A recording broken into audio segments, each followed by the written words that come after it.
Hi everyone, I'm Ricky, SLP for 50 years, and today I am going to share how I do an informal apraxia assessment. I have lots of fun things to show you. First and foremost, I like to hydrate before I do my assessment, and I love my watermelon juice. I just have to share it because I love it so much.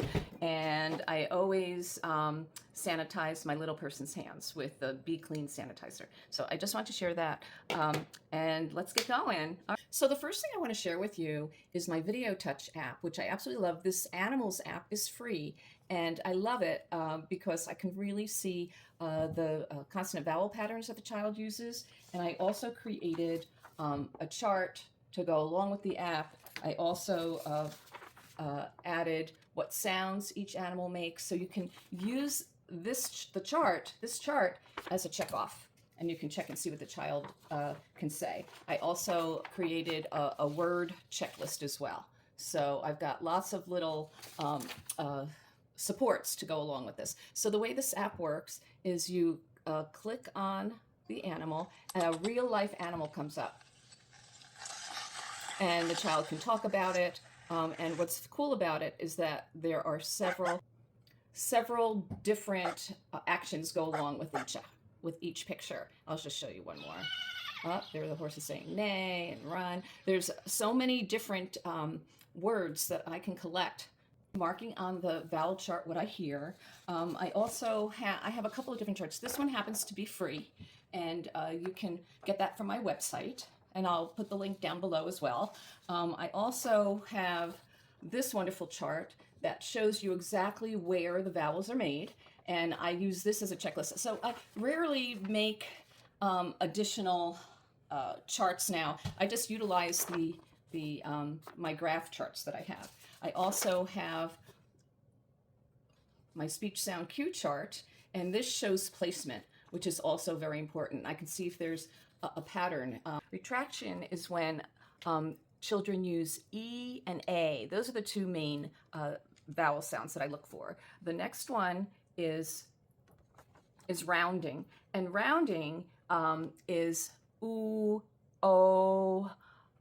It's also, there's certain sounds that have rounding, like sh, sh, j, and wa, and r. There's a lot of rounding sounds. And then open mouth is when the child has to open for ah, aw, and those are the and those are the main open mouth postures that I look for. And I see if they can motor sequence the consonant with the vowel of those mouth structures. The last one, which I'm not going to go into detail, is diphthongs. And diphthongs are a combination of two vowels, and that's usually more difficult because they have to motor sequence. So for example, if you say wow, it's ow. It's two different vowels together. I also made an exclamations book, and I might tie in different fun exclamations that a child might say while we're doing an activity. So this is my playtime activity. This is something that I usually do with my kids. This is the BATTAT Shape Sorter house, and I know all of you love the critter condo. I happen to love the BATTAT Shape Sorter. I think there's so many other sound patterns that I can elicit from the BATTAT house. So some of the words that pop up a lot is open door. I could see how that sound pattern is. They can put in, I've got here key, blue key. I can have them name the colors. Many of my kids usually know their colors. Here's blue star, put in. So there's several different little phrases that I can assess while a child's doing this activity. And for example, I put some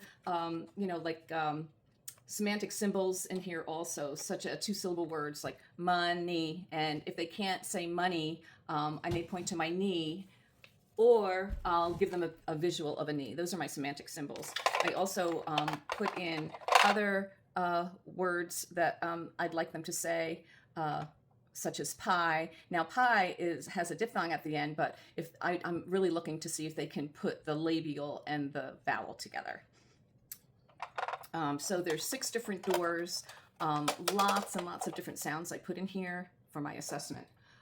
There's other types of assessments I use also. I may do a feed me activity. I love burping Bobby. That's probably one of my favorite activities to do with my kids. I also may, tie in a book like such as Brown Bear, Brown Bear. So last but not least is my oral screening. And my oral screening covers motor speech, and some of the different activities that I do is, like while I'm doing all these other activities, I'll be checking this list and putting a note over here. I may put,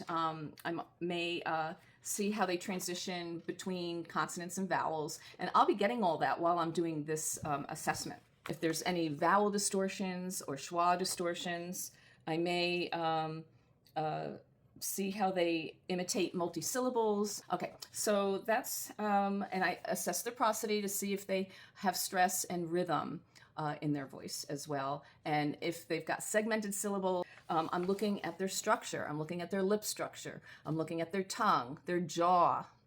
Jaw is key. And I'm just assessing all the different structures as well when I'm doing my informal. It's an informal assessment. So, I have the paper on my table and I'm just marking things off as I observe. The other thing I do, I like automatic speech. So I like when they name the colors. I like when they tell me about their shirt. That's a biggie because they're usually wearing a shirt that has their favorite character on it. I found these really cool alphabet letters, and which is great for singing the alphabet and motor sequencing. I've got a checklist also with the alphabet, so I can write down exactly what they're saying. And I also like to hear how they count. So that's another automatic, naming activity. So overall, and if you have any questions at all about how I do an informal assessment, please email me or send me a little comment on this video, and looking forward to hearing from you. I'm here to help.